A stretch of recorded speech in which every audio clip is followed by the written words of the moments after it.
From the East and the West, you've heard others, but now you've tuned into the best.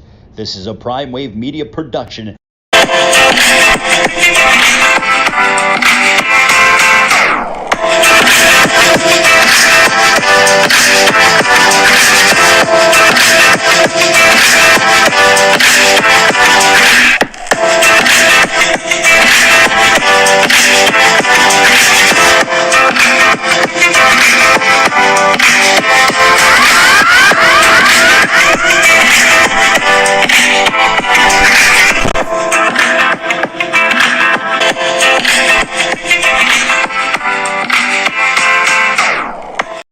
What's up, world? It's the one and only Pop DBICD Primetime Capper, and I'm feeling good. I'm feeling great. I hope you are feeling the same. It is Thursday, February 16th, and man, let's go ahead. It's you know how it goes. It's the end of the NFL season, and everybody's still talking about the NFL. It does not matter. You're still talking about Sunday. You still talking about the game, but what went right? We had the parade yesterday. Mahomes' and crew was out there saying who doubted them and who said they were going to miss the playoffs and that they won a championship in their rebuilding year.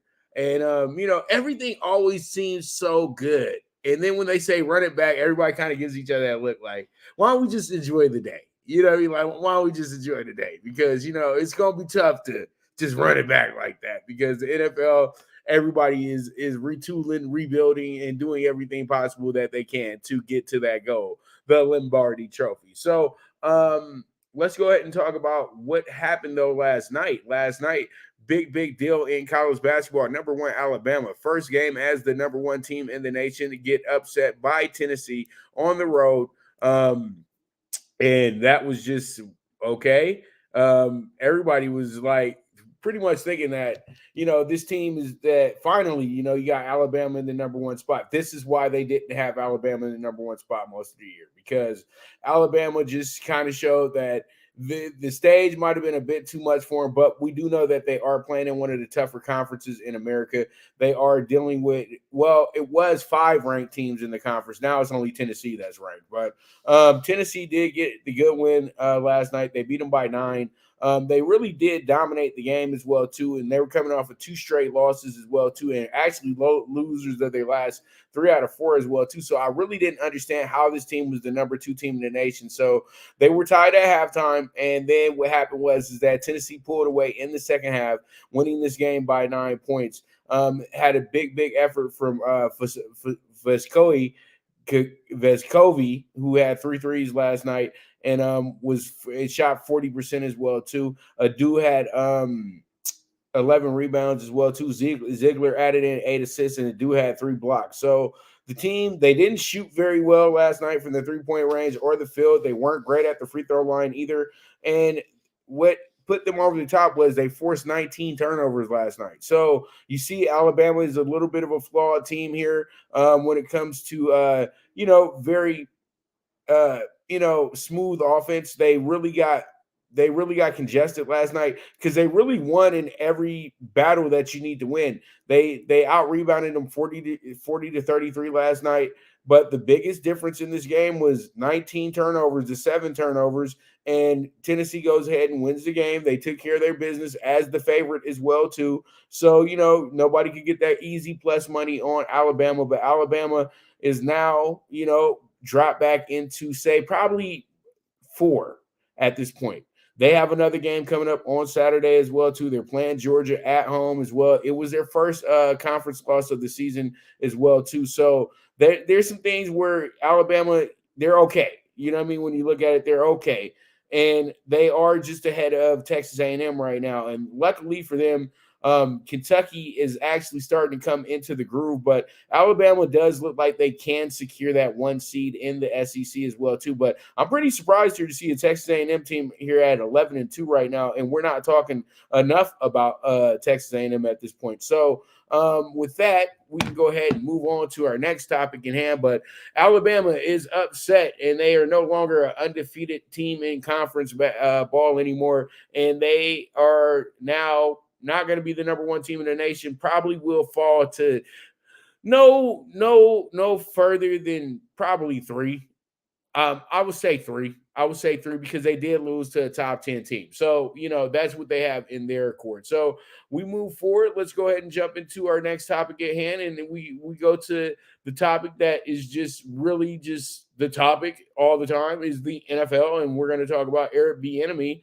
Eric Bienemy is interviewing for the Commanders OC job. And is it just a chat or will he be moving on from KC? From what I can see, from what I can kind of put together is after sitting down with him for a good 10, 15 minutes last Monday on opening night of the Super Bowl media week, he seemed to be a guy that you can trust with your team. But I think that he's smart enough to know that you just don't run to any team nowadays in the NFL. I think that the last 2 teams left, the Cards and the Colts, were not a good fit for Eric Bienemy. Out of the group of five that were jobs that were available, being the Texans, the Panthers, and I'm trying to think who else. Panthers, Texans, and you had the Cards and the Colts that were available as well too. And then you also had the Broncos who were available as well. I think that the Broncos were, if they don't hire Sean Payton, that possibly would have been a bet. That possibly was the best fit. I thought that was the best job for anybody that was a candidate for a coaching job.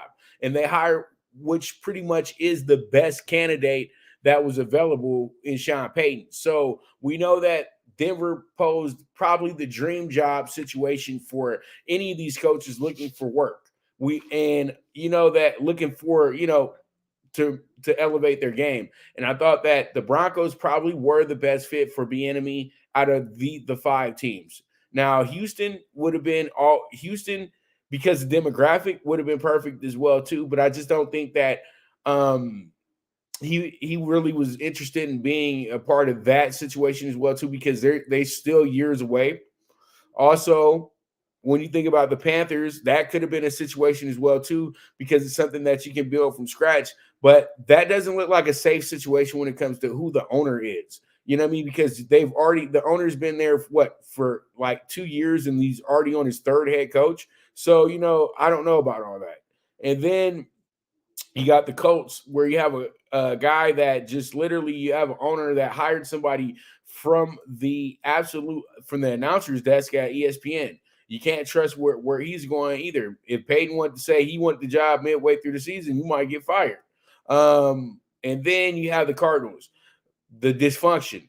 You have a team that just fired their coach. Their general manager has moved on to citing personal reasons of why he can't continue to be their general manager for the time being. And I just feel like the Cardinals it wasn't going to work, because you got Kyler Murray, who's kind of on the way out. They signed him to a big contract, so then they can figure out a way to get rid of that big contract in the next 18 months, because I know that this will probably be their last ride. They at best, they have 2 seasons left together, to be honest. That's a marriage that's just not working at all. And it was a forced situation, because it was Kingsbury who had a lot of love for Kyler Murray and felt Kyler Murray could be the first pick in the draft. Now, when you think about it, you would have just liked the kid to play for the A's. You know what I mean? But he's playing good football right now, and he was able to take the league by storm for a short bit of time. Hopefully, he can go ahead and rekindle that. But with the injury he has, it's going to be really tough. So when you look at it, the jobs next year are much better for Eric Bienemy. Okay. And if Eric Bienemy went to Washington, he would be able to show that he can do it without Andy Reid, and he would become the de facto play caller for that team. So so then you guys could judge exactly if he's ready to be a head coach. But he's been ready to be a head coach for some time now. He stopped at enough places in the NFL. I feel like he has enough credibility in college and in the NFL to where you can trust him with the team. But just think about the options he could have next season. Vegas could be an open spot next year, because I think J-Mac is on a very, very very short leash, regardless of what anybody thinks, because Derek Carr and Mark Davis had a really good relationship. And that relationship got kind of soured because he chose J-Mac over Derek Carr. Okay. And then you have another situation with the Bucks, who we definitely know Bowles is on a short leash as well too. He's lucky that he survived the season because they feel like he failed Brady, but Brady's really just old and nobody wants to just really just let it go that he's old. Atlanta, I think Atlanta had a good Atlanta is a 50-50 situation. Their coach, I think he did well enough to probably warrant a 3-year try with him. But if they say if they win 2 less games than they did this year, he'll probably get fired. Atlanta is a demographic fit, in my opinion, so that could work as well too.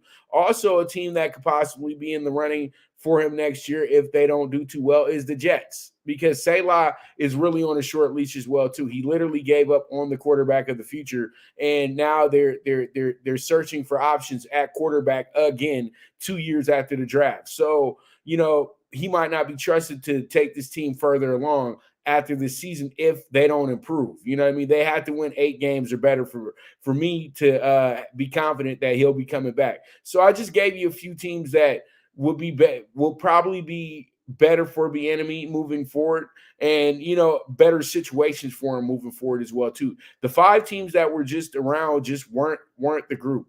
And I hate to say this, but waiting around on the Kansas City job is not a smart idea, because I think at the end of the day, Andy Reid is probably a season or 2 away from retiring. Andy Reid is not going to be coaching in 5 years. Let's just keep it real. I know everybody wants to assume that he will, but he's an older coach. He's spent a lot of time on the football field. Literally, the man has lost family members due to just being so into coaching. He lost a son. So pretty much at some point he needs to get home and hang with his wife a little bit. So I think that he probably has a season or 2 left, especially if the Chiefs don't repeat next season as well. So pretty much Eric Bienemy might be waiting on a job that was never there. I would feel that the Hunt family would be a little bit more comfortable with Coach Matt Nagy being the heir apparent to Andy Reid. They brought him back as the assistant head coach as well too. And I don't think that I think he's staying put after what happened in Chicago. And he has a great relationship with Mahomes as well too. So that's something that you have to factor in, that he could possibly be skipped over as well too with the Kansas City Chiefs. So he really does need to figure out a way to impress upon to these organizations that he can do it without Andy Reid, do it without Patrick Mahomes. But in my honest opinion, and if you ask me what my advice is to Coach Bienemy, is this: forget the NFL, go to college. I know that there's plenty in college that you can work with. I truly do feel that possibly the Deion job at Colorado was given to Deion because of the popularity and what Deion could bring. But if Colorado was truly thinking about bringing in a coach that could change the culture, why don't you bring in a guy who's alumni in Eric Bienemy, who's already successful in the NFL and can really bring in guys and give them the idea that they're going to be playing that they're good enough to play in the NFL. So you have that working in your regards. And then also you have teams that like UNLV, who could Eric Bienemy can build a whole program from scratch. I think that's exactly what Eric Bienemy has to do, is be able and be willing to build something from scratch. But I think that the options for head coaching jobs in the NFL are much better next season than they were this year. Really, the 5 coaches that got hired, Frank Wright was literally hired because they feel like he needed another chance because he did a little dirty. Sean Payton took a year off. He took the best job on the market. That was with Denver. D'Amico Ryans was the flavor of the week coordinator, who won the defensive coordinator of the year for the best defense in the league. So he picks up the job for a team that he played for already in the past. You know what I mean? He's Mr. Texans as is. And then you bring in 2 coaches from the NFC champions who are literally analytical guys. They are there because they know how to be robots. So that's pretty much why they have those jobs, because the general manager and the analytical departments are going to run those teams. So pretty much it is what it is at the end of the day. And Eric Bienemy going to Washington would be a really good look for him if he wants to prove that he's that guy. But if I was him, I would just stay in Kansas City, keep riding that wave, and then next season he'll probably be able to get the call from somebody to be their next head coach. But think college, Mr. Bienemy. Think college as well, too. So let's go ahead and move on to another topic in hand. And this is something that I know really that nobody's really talking about, but I'm in LA. I understand how the Rams operate and things like that, and the Chargers operate, but I'm not a fan of these teams, but I do constantly read the news, what's going on, and they're right there in your face. They're the local team. So the Rams, can the Rams recover from McVay's first losing season? I don't think so. I think that McVay literally mortgaged the future of the franchise for a good 5 years with the trades that were made. Yes, they did win a Super Bowl. Yes, they did achieve the goal that they set out to be. As soon as they move into SoFi Stadium, when they host that, when the Super Bowl was played at SoFi Stadium, they wanted to be the host. They were the host of their game. They wound up winning that game, and pretty much history was made. They became the toast of LA for about 2 days. Okay, so pretty much this team is going to still play third fiddle in Los Angeles regardless, and this is an NFL team. And I truly do feel like getting Matt Stafford set the franchise back almost a decade, seriously, because Jared Goff was a young quarterback that is just getting better and better as he goes. Matt Stafford, you've seen the best of Matt Stafford. Now what you're seeing is the decline of Matt Stafford. And Matt Stafford having a bad back, having a bad neck, having a bad shoulder, all that stuff just shows me that the Rams literally were chasing a name. And I think that Matt Stafford was a good 1-year situation. But then when you extend the guy, you're saying to yourself that we're stuck with this situation because we can't trade for anybody. We can't draft anybody. So what happens is that he gets hurt midway through the season. The Rams have no backup quarterback. They have to go ahead and actually get lucky at the end of the year and get Baker Mayfield, who actually was waived by his third team and within the last year. And so, well, his second team within the last year. So pretty much, he gets out over there. He gives them a little bit of energy there at the end of the season. And there's grumblings that he may stick around and become the next quarterback for the Rams because he's a cheap option. But as I said on the show a few days ago when we mentioned Derek Carr, I said that possibly Derek Carr could be going to LA to play for the Rams because Sean McVay, that gives you your best option on the market right now of a quarterback because can you really trust that Matt Stafford's still going to be there? And I truly do think that they're in the final years of Aaron Donald as well, too. If not this season, probably next season, because Aaron Donald is more about retirement now than actually playing. And he actually had a real legit injury this year as well, too. So there's a lot of things that the Rams have to fix, but it's going to take a while. The Rams defense was not up to par like it usually is, but they were decent. They weren't bad. They're going to have to make some really, really bold decisions. I heard that there's grumblings about possibly trading Jalen Ramsey, which is not a bad idea at all because he's a cornerback who's getting paid a lot of money, and he's not to me, he's not a top 3 cornerback in the NFL. He's a great talent, but I think that the Rams have already got what they needed out of him. So if they were to move Jalen Ramsey, that would be a very, very smart move. I would say this, don't chase any names if you're the Rams. The Rams are going to have to really get their players from the smaller free agent market, some try-hard guys, you know what I mean? Those type of players find themselves some good picks in the later rounds of the draft as well, too, and some good undrafted free agents. And Rams fans are going to have to understand that them competing this year would be a miracle, in my opinion. Them being a bad team, that might be saying a bit too much. I just think that they're going to be right there in the middle and just doing exactly what we're used to the Rams doing, being a middle of the pack team. It was a great little movement when Sean McVay got there. He worked with Jared Goff right away. They had the Coliseum going up every Sunday. And then they go to SoFi. and the stadium's big, but you ain't got nobody there. And pretty much you get antsy, you get impatient, even though you keep making the playoffs. You get a little antsy, you get a little impatient, and you say it's ring or bust. And that's exactly what happened. You went and got Matt Stafford. You extended him, and then you went and got Von Miller, but you didn't extend him.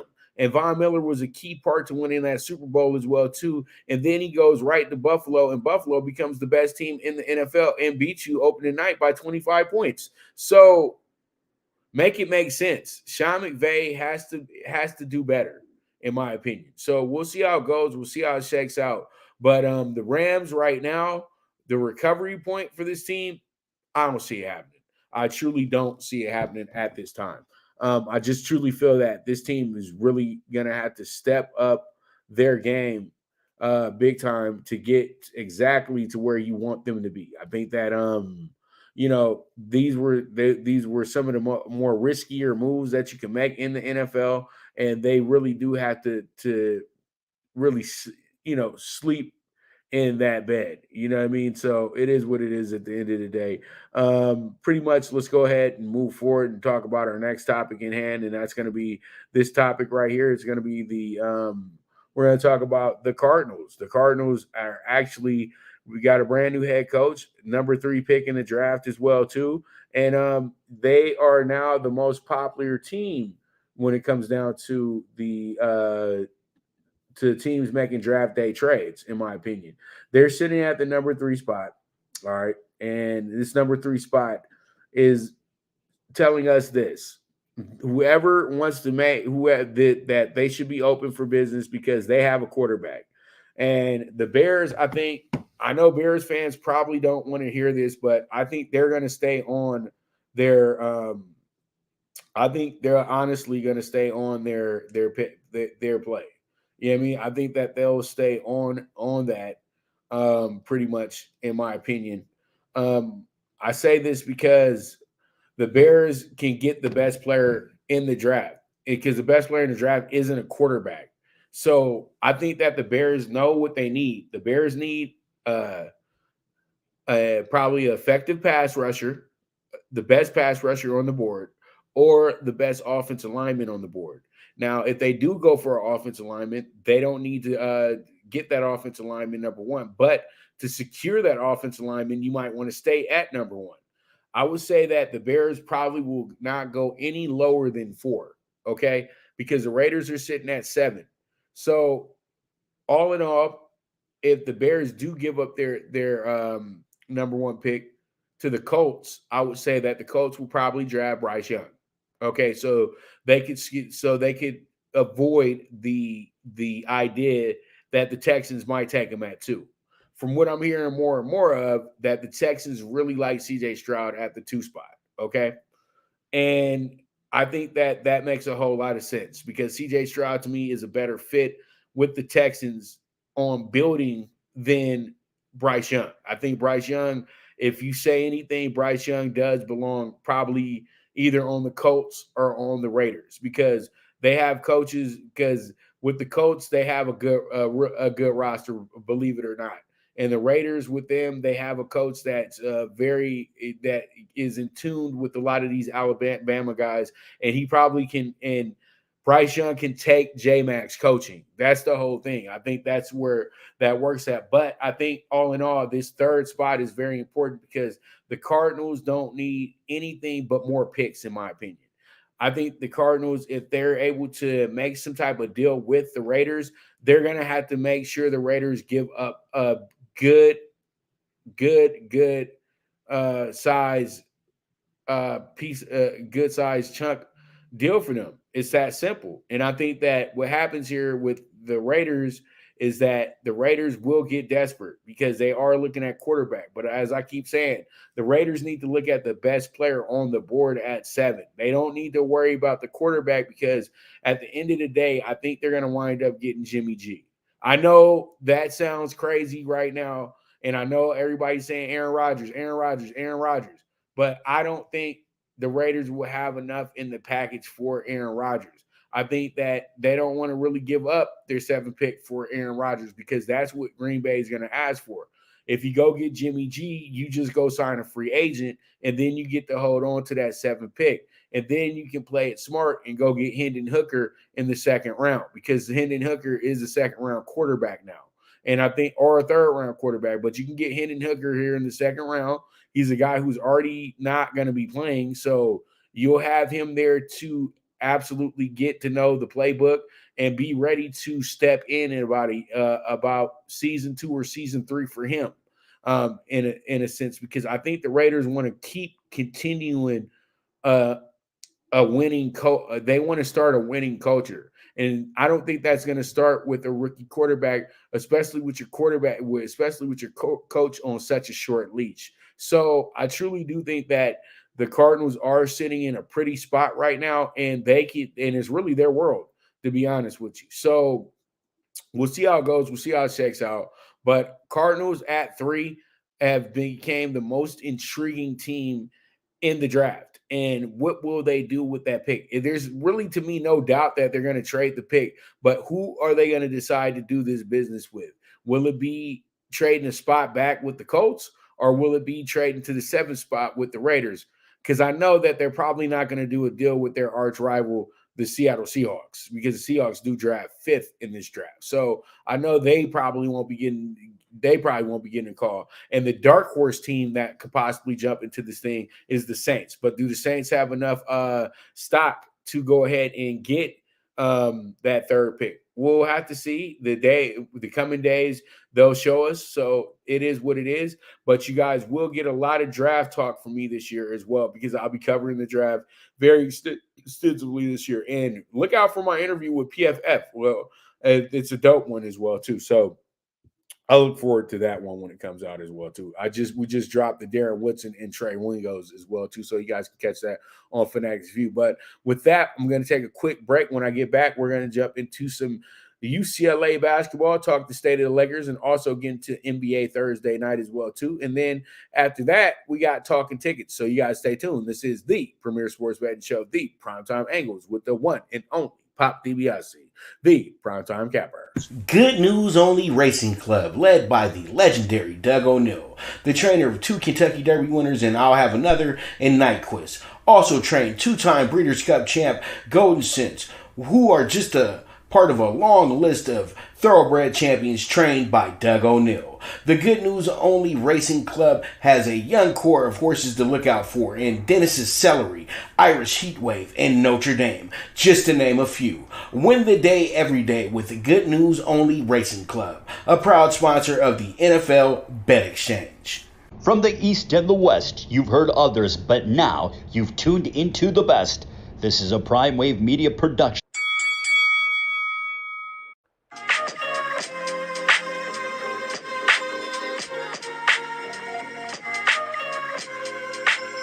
Tune into Big Wave Boxing every week with a brand new guest, with the one and only Pop DiBiase, the Primetime Capper, getting the best boxing stories, best boxing angles, and the truth when it all comes down to the sweet science.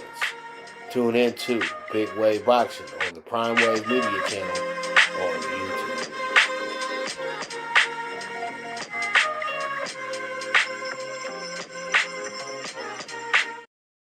All right, we are back with the premier sports betting show, the Primetime Angles, with the one and only Pop DiBiase, the Primetime Capper. Let's go ahead and jump into some more hoops, and let's go ahead and talk about those Bruins, number 4 in the nation right now, and they will take on rival Stanford at Pauley tonight in a crucial spot to stay atop of the Pac-12. But I'm just being kind of friendly here, because UCLA is in prime position to become the number 1 team in the nation right now as well, too. They are 21-4. And all their losses have came to teams that are ranked, except for USC. USC isn't ranked, but USC is still a very good team. So, they lose to Arizona, a top 10 team. They lost to Baylor, a top 10 team. And they lost to Illinois, who was a top 20 team at the time. So pretty much they are back and forth with Arizona. They have the lead here in the Pac-12. They're 12-2. Arizona's 11-4. They're 21-4, while Arizona's 22-4. So Arizona could have a little bit of a gripe, but UCLA, to me, is waited around long enough to be the number one team in the nation. Now, can they jump Purdue and Houston? Purdue and Houston have both been the number one team in the nation twice. So I think that the voters will get it right this time around, but UCLA has to win these games. If UCLA winds up losing one of these games, UCLA may get knocked out of the whole top 10 because Stanford's not that good and Cal is absolutely tragic this season. So they are giving them two give-me's, but these aren't give-me's when these are the teams from Northern California. The Northern California teams always pose the biggest threat to UCLA other than USC because it's just a Cali thing, man. And you don't want to, and you want to show up your rivals. So that's what usually happens. But the way UCLA has been playing in their last few games, they've been absolutely tremendous. UCLA's defense is otherworldly right now. After the USC game, they've given up 61, 52, 47, and 63. Okay. They've literally and in these games, they've won literally each of these games. They've dominated each and every one of these games as well, too. You know, Washington, they had a little bit of a tough time in the first half, pulled away in the second half. Then they absolutely crushed Washington State. Then Oregon State, that was literally a scrimmage. And then Oregon, they found themselves down by 3 against Oregon, and they absolutely blasted them in the second half. So after those back-to-back losses to Arizona and USC beating them by double digits, UCLA has told themselves that we have a threshold that teams cannot get past. We're not letting teams get to 65 points. You have to understand. You have to hope UCLA has a really bad shooting day to keep up with them. Okay, because UCLA's defense is really good right now. It's good. So pretty much tonight is another big test. I would say this, they do need to win kind of in resounding fashion tonight and on Saturday as well, too, in my opinion, because they are at home. They are at Pauley, and I think this will be a big spot for them this week to jump from number 4 to number 1. And then they can take that into next week where they have Utah and Colorado, and then they finish up the season at Pauley with the Arizona team, with the Arizona schools, where they have a good Thursday matchup against Arizona State, and then they finish up the season on ESPN against the Arizona Wildcats at Pauley, and that will probably decide the Pac-12 title as well, too, for the regular season. So I look forward to it tonight. UCLA is a 13.5-point favorite at Pauley tonight. That's something that I know that they'll probably be wanting to chase Stanford, but I think UCLA is good enough to cover in this game. They should win by 15 or better. I love what I see tonight. UCLA, number 4 in the nation, takes on Stanford tonight, 21-4, looking to go ahead and get these 2 wins to put them in position to be the number 1 team in the nation. All right, so let's go ahead and move on and talk about some Lakers and the Lakers. LeBron last night came back finally. LeBron had missed 3 games. I thought that he was actually going to just sit out until the All-Star break, but he decided to play last night, and hopefully he sits out the All-Star game because I don't think the All-Star game needs him, but they are going to honor him for the scoring record. I know a lot of people are getting a little annoyed with it, but you know what? It is a big moment, and you got to understand the reason why LeBron is getting so much love with the scoring record. LeBron is literally the first guy the NBA hyped up, and we're actually all the way correct about it. You have to understand this is the first guy that Sports Illustrated really got it right on as well, too. When they said he was the chosen one, he was the chosen one. So all they're doing is paying homage to a guy that's literally helped their league stay in business the last 15 years, okay?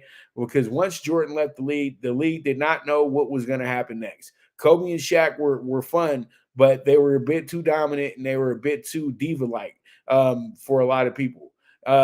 Tracy McGrady and Vince Carter, great individual players, but they didn't win enough. So here comes this kid from Akron, LeBron James, and literally tells all of us when he's in the 10th grade that he's the best player to ever live. And from that day on, we've been wanting him to prove that he's the best player that's ever lived. He's pretty damn close to it as of now, but he still has the ghost and he still has ghosts. You know what I mean?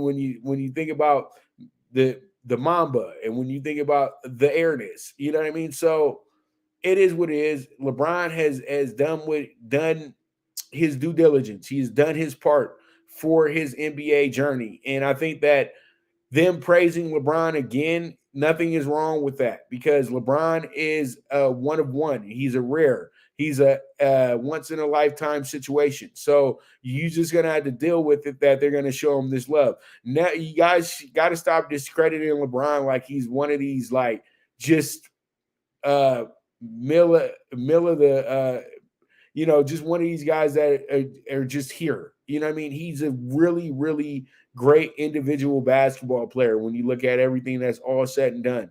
And we can't keep thinking about a guy that played in 20 years ago. Okay, you have to live into the now, and LeBron is the right now. So they're gonna praise him. There's nothing that people can do about it. You just got to get over it and get that hate out your heart. There's no reason to have that hate in your heart because the man didn't do anything to you. All he wanted to do is play basketball. That's it and that's all. But let me go ahead and talk about the Lakers. I'm gloating about LeBron way too much right now because, at the end of the day, we got to go ahead and we have to say to ourselves that pretty much we're looking at greatness, and greatness is greatness. So we move on, and let's go ahead and jump into the next. So, and it's funny. Why do Chiefs fans feel like Andy Reid can live forever? Seriously. So he's just going to live for the next 100 years. Patrick Mahomes, everybody's going to be good. The NFL is not like the NBA. Y'all got to understand these teams really have small windows. And Tom Brady and his crew really, really, really destroyed the idea of just a little bit of time. You know what I mean? That's a different situation. That's a different era. Like, just it's so dumb.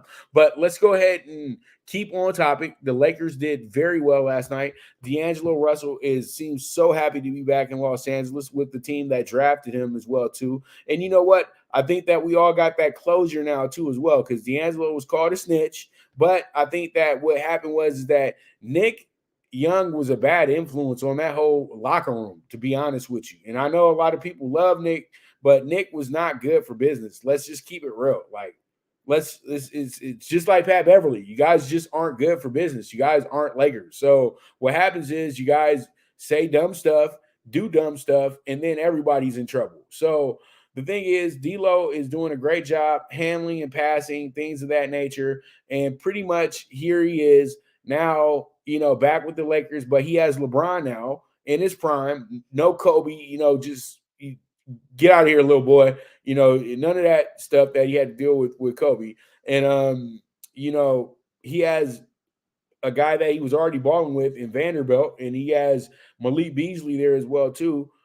Killers, Mo Bamba looked really good last night as well. And then you have Dennis Schroeder still there as well, too. I really think Dennis Schroeder still needs to be in the starting lineup. I know that last night we did the whole let's run the lineup with the three new guys in AD and Bron. And actually, they started off really good. That team jumped out to a double-digit lead, that start unit. Then the next unit comes in. They did a great job of picking up the pieces somewhat. Troy Brown Jr. is getting more confident as we move along nightly. Also, you had a really good night from Reeves as well, too. And then you got some good minutes from everybody. It seemed like that Darvin Ham was not playing anybody. He played nobody over 30 minutes last night. So I think that this might be the best rotations the Lakers can have all season because LeBron can actually rest now. That's the difference between what we had before. But I think that all in all, Darvin Ham's still learning how to be a head coach in the NBA, and a lot of people just don't want to admit that. And I think last night was probably the easiest he had it all season long. I really have not seen the Lakers destroy a team from the start to the finish of a game. When you look at all their wins this year, they don't have many double-digit wins. That's absolutely nuts to me, but they really don't have that many double-digit wins this year. And last night, they win by 18. They only gave up 102 points. This is a sign of a team that's actually going to start playing much better basketball because they understand that they have to start playing much better defense. And they have the guys that are capable of playing much better defense at this point. So the Lakers get themselves a good win here before we go into the All-Star break, which starts this weekend. We will not see the Lakers until next Sunday. We won't see the Lakers until next Thursday, actually. So that was a good win. Enjoy the weekend. Enjoy those next few days off next week, and then we get back to business. That's how it goes. That's how it works. You guys know, y'all know the show. Y'all know how it goes. So it is what it is. So let's move forward and jump into our NBA Thursday night. NBA Thursday night is only 3 games tonight because we're going into the All-Star break tomorrow. So pretty much you got six teams playing tonight. And I truly do feel that what happens here is that we have a really good spot tonight with the Bucks and the Bulls. The Bucks and the Bulls are actually split on the season when it comes to wins and losses. These teams it doesn't really matter about record. These teams are going to always go at it. You got a 40-17 Bucks team and a Bulls team that's 26-32. And you know that we previewed the Bulls Pacers last night. The Bulls actually lost that game last night as well. So the Bulls coming into this month, you know that they had lost 4 straight. Now they've lost 5 straight. So the Bulls really do want to get it. They want to get this one back badly tonight. So they lost by 4 yesterday, and we got the under in that spot as well. They are now 5-6 against the Central as well too. So there's a lot of things that they just trying to get together right now at this point. And I think that they can, but they really do need to step it up tonight because this is a tough game. This is a really, really tough game. And you got a Bucks team that's 6-0 right now for the month of February. They're looking to go ahead and extend this this nice little run that they got going right now as well too. They've won 11 in a row. Okay. They won 5 to end the month last month, and they've won 6 in a row. So now they're looking to go ahead and finish up strong here. So then they can go ahead and take this week off and, get the gears back in order. But this is going to be a tough game tonight against Chicago. They are a 7.5 point favorite tonight as well to the Bucks. So everything looks like it's working in the Bucks' favor, but these are the type of games that will surprise you. So I truly do like the way that the over-under looks tonight, and I think that the over-under is going to be like this. The over-under is going to wind up going over tonight. I think that both these teams are going to score. They're going to be real loose tonight. Nobody's trying to get anybody hurt, playing crazy defense. So we'll see how it goes. We'll see how it checks out, but I like the over 229.5. You got the Wizards and the Wolves coming up in our next game. Wizards and Wolves. This one, it should be a good one. You have a Wizards team that's going through the motions right now. They're getting better as they go as well, too. You have a Wolves team that is probably going to be very good with Mike Conley now as their point guard, and that will be better for Anthony Edwards whenever Cat comes back. You got Rudy Gobert. Once this team goes full strength, that's when we'll really know who the Wolves truly are. But right now, you have a Wizards team playing above expectations. They've won their last 3 out of 4. They're actually 3-4 this month as well, too. And they still got a makeup game with Detroit. So that was the weather game right there. But they've won their last 3 out of 4, but they're only 3-4 this month. So you know how it goes. This team is looking to add on to that. They got a good win the other night against Portland, beating them by 25, and they look to go ahead and try to finish this road trip winning 2 out of 3 here on the West. And as I said before, they've done so good against the Western Conference this year. So we'll see how it goes. We'll see how it shakes out. But this should be another good one as well, too. You have the Wolves tonight. Wolves playing much better basketball. But this month they've been a little on the inconsistent. They win one, lose one, win one, lose one, win one, lose one, win one, lose one. They are 4-3 this month. They did win their last game by 3 in Dallas as well, too. They didn't finish that. They finished that road trip 2-2. So that worked out pretty good for them because it was a tough road trip with Denver, Utah, and Memphis and Dallas, all playoff teams. So this right here tonight is a good measure game for them, but it's going to be a tough game for them as well too. I like the Wizards to actually win this one straight up with the plus 130. We'll see how it goes. We'll see how it shakes out, but I think that they are good money tonight. We move forward. Let's go ahead and jump into the conference finals from a few years ago, the Clippers and the Suns. I can never forget sitting there in the Flamingo Sportsbook in Vegas, and literally I got a nice ticket on the Clippers money line plus like 105, some of that nature. We had plus money on it, and I'm over here licking my chops knowing that I'm about to walk over to the window and cash this nice ticket. Well, that didn't work out that day because Aiden goes ahead and hits the alley-oop layup situation with like 0.4 on the clock. So, that's one of the bigger shocks of, cashing a ticket and not cashing a ticket. You know what I mean? So Clippers coming here 32-28. You have the Suns that are 32-27 right now. The Suns have gotten it together. They were struggling at one point. They had lost 9 out of 10 games. Now they've shaken off all that and they wound up winning 9 out of 10 games. And this month they're doing a damn good job. They're actually 5-2 this month. They finished last month very well as well too. They wound up finishing with their last 6 out of 7. So you guys know what the score is. So they're really 11-3 since going through that little phase of losing that they went through in January. So they've played some of the better basketball in the NBA. They have the Clippers tonight before they wrap it up for the month next week with Oklahoma City and Milwaukee. But they have a nice little 3-game homestand that they want to take advantage of. And I think what changed everything for the Suns was getting that big win in Boston, beating them by 12, and then coming back around and winning 4 out of 5 of those road games as well, too. They had a 5-game road trip back east. They won 4 out of 5 of those games. They only lost to Atlanta. So the Suns are playing much better basketball. The Clippers are kind of just going through the motions as we speak right now. So with this game tonight, I like the Suns because the Suns are always – they seem to have the Clippers number in Phoenix. So we'll see how it goes. We'll see how it shakes out. But this is a big game for both of these teams because right now Sacramento has 32 wins on the year. Phoenix has 32 wins on the year. The Clippers have 32 wins on the year.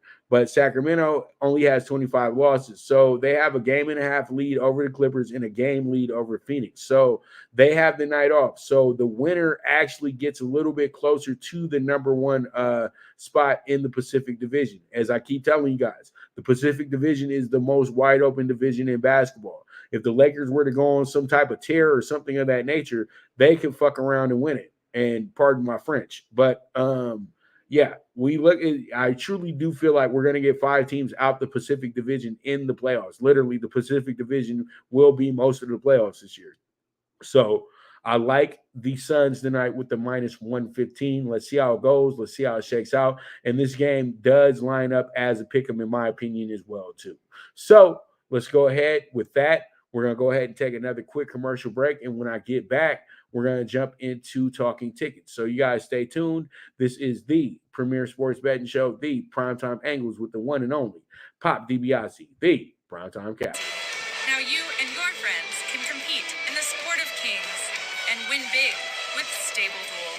Get the app, pick your horses, and get in on the thrill of horse racing with daily games competing against other players. Bring home the glory and the cash, and move up the annual leaderboard while you leave your competition in the dust. Get in the game with Stable Duel. Play, race, win. Good News Only Racing Club, led by the legendary Doug O'Neill, the trainer of 2 Kentucky Derby winners and I'll Have Another and Nyquist. Also trained 2-time Breeders' Cup champ Golden Sense, who are just a part of a long list of thoroughbred champions trained by Doug O'Neill. The Good News Only Racing Club has a young core of horses to look out for in Dennis's Celery, Irish Heatwave, and Notre Dame, just to name a few. Win the day every day with the Good News Only Racing Club, a proud sponsor of the NFL Bet Exchange. All right, we are back, and here we go. The talking tickets. We are here, and pretty much here we go. Up first, it's going to be like this. It's going to be the Purdue money line minus 115 plus 17.5 to Hampton. Also Wagner money line plus 105. Temple minus 4.5. Plus 14 Green Bay and minus 4 to ASU. This is going to be a 50-1 ticket. So I'm looking forward to this one. I think that this is a hittable ticket because yesterday we had it at 53-1. We missed it by the last game. And of all teams, this one should have been the most secure. It was Santa Barbara at Santa Barbara. They wind up losing by 11 to Irvine. That's how tricky the Big West is, though. But they weren't a big favorite last night, so they were pretty much telling you it was a 50-50 game. But I like this group a lot. I think this group is a hitter group today. 50-1 ticket. You put 20 on this bad boy, you get $1,000 back. All right, so we move forward, and here we go with the CBB DogDay PK4, 217-1. Yeah, I did that. I'm a little bold today. I like Kennesaw State at home. They were plus 230 earlier. They dropped to a plus 210. Old Dominion was a plus 295. They've dropped them to a plus 280. Santa Clara has been a plus 175 all day, and they've dropped them. And so I had to drop them in here because they're in a game that is a much, much better for them than them being plus 175. And then Oregon State, money line plus 575 for them tonight as well, too. They were a plus 650. So as you can see, a lot of money starting to pour in on Oregon State because why would you have Washington State as such a silly favorite tonight? It just doesn't make any sense. So 217-1, I like it a lot. Let's see how it goes. Let's see how it shakes out. Then we have the NBA Thursday pick 3, 7-1, over 229 with the Bucks and the Bills. The Wizards money line plus 130 and the Suns money line minus 115. So there it is, 7-1 ticket on the pick 3 tonight. And with that, that's going to be our show. That's going to be a wrap. I want to thank you guys so much for tuning in today. I'll be on the Mike Abadir show in a few hours at 4 o'clock on Radio America. So you guys can tune into that. That's online radio and things like that. You guys can tune into that. I know me and Mike are going to be talking about Derek Carr, the Super Bowl, probably some baseball, all that good stuff. So you guys make sure to tune in for that show at 4 p.m. Pacific time. And look forward to you guys, jumping in with us because you know what? Somebody did tell me last week when I was on the Burnsy show with Burnsy and Hank last week on No Filter Network. Somebody actually was like, hey, I know you from the Mike Abadir show, Joe Quills. So shout out to Joe Quills for that. And then it was funny because they had a guy who was helping them the next day. And he came up to me and it was such a celebrity moment. Like, hey, I saw you yesterday and I really liked what you were talking about. I said, hey, man, thanks a lot. You know what I mean? I was like, wow, I'm starting to feel a little famous here. So I'm starting to see that people do like what I do, like what I'm saying about this sports thing. You know what I mean? So it's good to hear that sometimes, man. So I thank him very much. And I thank you guys very much for tuning in today. I'll be back tomorrow. We'll be talking a lot of college basketball tomorrow. We'll be talking some boxing as well, too. I know I've been saying boxing all week, but we'll definitely be talking some boxing tomorrow because it's Friday and we got fight Saturday. So make sure you guys tune in for that. NBA, I have my choices for the three-point contest and the dunk competition as well, too. So make sure you guys tune in for tomorrow's show. It should be a lot of fun. And so with that, I bid adieu. This is the premier sports betting show, the PrimeTime Angles with the one and only Pop DiBiase, the Primetime Capper. As I always like to say, bet with your head, not with your heart. The movement is moving, and I am gone.